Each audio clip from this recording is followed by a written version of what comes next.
Warning.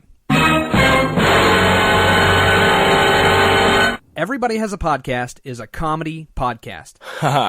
The personalities and opinions expressed in this show are highly exaggerated and don't always reflect reality.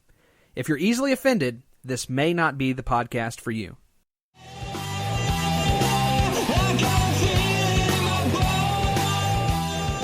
Guys, I thought maybe we'd have a little bit of fun tonight and pants off, everybody. Let's. What do you say we play a little game? Let's do. I'll let Billy and Clark represent Everybody Has a Podcast, and of course Darren and Graham will represent Grimerica here. I've got a quiz here. This is gonna be around fringe movies. So, for instance, I've got a question about the movie Alien, The Exorcist. Let's see who can get the most questions right, and we'll let the Grimerica guys go first. Blockbuster fringe movies. Here we go. Okay, so it's not a race. We got to actually have time to answer. Or? Yep. Take your time. No Google, Always gentlemen. A race. Yeah.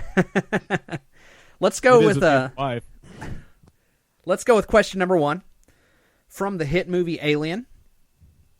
What was the formal designation of the moon that Ripley and the crew of the Nostromo touched down on? Is it A, LV-426, B, KL-226, or C, LM-624? What do you guys think? I hope you know. We'll go with C. C? Going to LM-624. Billy and Clark, what do you think, man? Is it what is the formal designation of the moon that Ripley and the crew of the Nostromo touched down on? Is it A, LV-426, B, KL-226, or C, LM-624?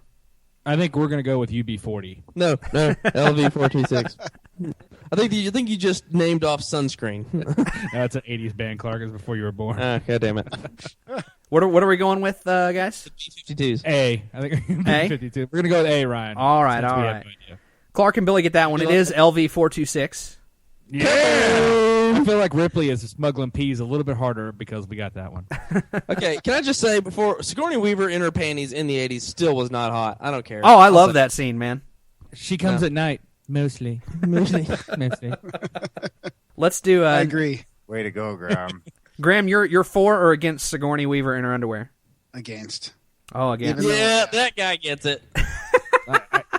I gotta say it, dude. If I was on a intergalactic ship traveling in a cryo chamber and I woke up, I would have some serious cryo wood, and I'd lay it to her. Well, dude, she looks like Pauly Shore with a less hotter ass. I mean, but Pauly Shore's got a nice ass. She got better as she got older, though, I got to say. Yeah, After I think cryo freezing, it'd probably Drew take a while to get your dick back up in size. That's what you think, because when they freeze me, my hand's going to be on it just for more insulation. I got to assume that they have some kind Freeze me hard, please. Yeah, I need some high-tech penis pump when I get out of this bitch. I'm gonna rock It's and roll. not mine, honestly. I'd like to think they'd have some really technological dick insulator. Dude, all you got to do is pop a Viagra right before you go under. Put it in your soma. It was the strangest thing, Doc. Strangest thing. A stem shot. Can you just give me the Android dick, like the guy that because that way you have to worry about shoots it. white stuff. Yeah, When it does. shoots well, white either way, it stuff. will. But It gets cut off. It still flops around on the ground. So All right, if Ryan, you're getting ready to travel through space like that and you're hard when you get put asleep in the cryogenic chamber, you wake up that way, I guess, right? Yeah, definitely, man. I think so. Oh, man, your dick falls off. That's a good Yeah, point. that's terrible. That'd be absolutely terrible. if you've had an erection longer than 4 hours, 40 years. 40 years. That long-term priapism. I would like to rig my machine to where I went in cryo sleep for the first month and then woke up before everybody else. That way I could just fuck with everybody. Well, dude, I'd go half chub because that way I'd have choices. If I didn't want to be hard, I didn't have to be. It's just I just got done watching porn 10 minutes ago. Everyone on my ship would wake up with dicks drawn on their faces like they passed out at a college party. Billy Woods here. Let's go to question number 2 here. Anyhoozle. Yeah. Back to the science. All right, we'll let Billy and Clark, next question you'll start us off with. How many combined sequels and prequels, so total movies, are there after the hit movie The Exorcist? Are there 3, 4, or 5 prequels and sequels combined? How many Exorcist movies were made after the original Exorcist? Billy's real confident. Bill, take it away. I think we're going to go with 5. You're going to go with 5. 5. Which is C in the American and Canadian alphabet. C for cunt. C for Canada, baby. C for Sigourney Weaver's bush. Makes no sense. No, it doesn't. Went out. Darren and Graham, what do you think? Is it 3, 4, or 5 Exorcist movies after the original? 4. Just 4. to be different. I think it's probably 5, but we'll go with 4. Going 4? Grimerica takes the point. There are 4. It's The Exorcist 2, 1977, Exorcist 3, 90, Exorcist the Beginning in 04, and Dominion, prequel to The Exorcist 05. So we are I tied counted up. Big Mama's house. And I've seen none of them. Yeah, the first Big Mama's house. I counted. That's my fault. Well, I count Norbit in that whole thing. Oh my Lord, the devil is out, boy. Hallelujah. Child, you are possessed. Oh my Lord, my feet is acting up. Medea's big exorcist. All right. So on to 3. Question number 3. In what year was the movie Harry and the Hendersons released? Was it released in A, 1985, B, 1987, or C, 1989? Darren and Graham, what do you think? The first one, the earliest. No. It's 87 or 89. No, it's 85. No. Can it be 85? I think Ooh, a 87. little bit of division in the Grimerica show. Yeah. Okay, we'll go with mine, 85. Grimerica's going with 85. Billy and Clark, what do you think? Let's go Niners. Clark, I was what born year in were you 87. born? I was born in 87. Clark was born in 87. Oh, God. I am a big fan of John Lithgow. I'll just go out and say it. I'm sorry. Yeah. Well, What happened? He's excellent. You see him in Nip Tuck? He was amazing. And I'm also a big fan of Oprah, which she starred as Harry, I'm sure. No, we won't go 87. Good. That's fine. We're going to go 1987, the year of the Lord. Harry and the Hendersons was released in the year of our Lord, Krishna, 1987. Yeah! All right, so that's one more point. Still holds up. Can we sexually objectify Sigourney Weaver again for our victory for about 30 seconds? I didn't in the first place, so I don't know what you're talking about. You did too. Gross. You did too. All right, question number 4. In the movie Ghostbusters, which actor was the part of Winston originally written for? Was it A, Billy Crystal, B, Richard Pryor, or C, Eddie Murphy? Billy and Clark, start us off. Ugh. Billy knows this answer. No, He I mouthed it whispered. to I me. whispered Eddie Murphy before you said his name. It was but the most sexually violent whisper of Eddie Murphy I've I'm ever just heard in thinking my of a life. prominent African American in the time that movie was popular, and Sure. it could be Richard Pryor. Don't second guess yourself, Billy. Your gut is telling. The universe is talking to you right All now. right. Don't be racist. Billy Crystal could get it, man. Yeah, I think we're gonna go with Eddie Murphy. Or the guy who did the Tybo commercial. What's that guy? Billy Blanks.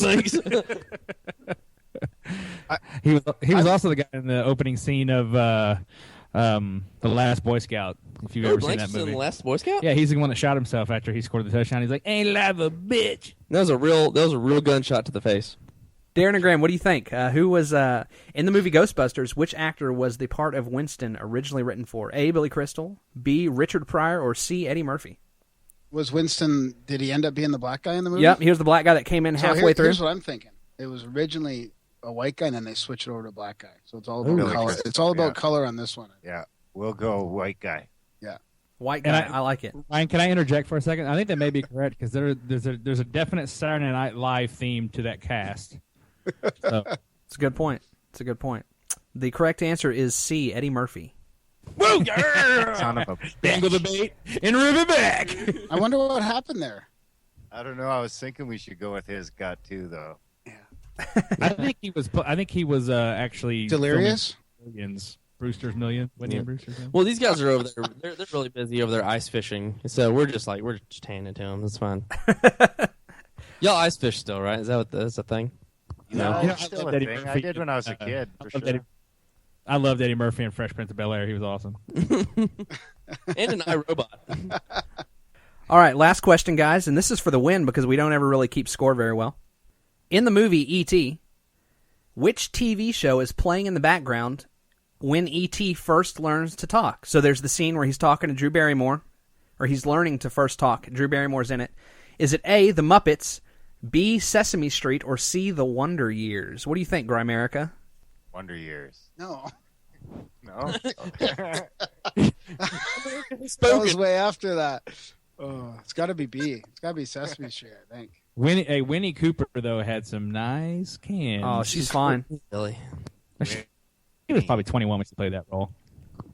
In my mind, she was 14. All right, I think we're gonna go with the Muppets, Brian. Okay, divisive. I like this. You're playing the odds. You're like, look, I could take it home or I could tie it. You know, the correct answer. I'm making the connection to where E.T. was a puppet that looks oddly like Barbra Streisand, and obviously the Muppets are a puppet show. Has anybody?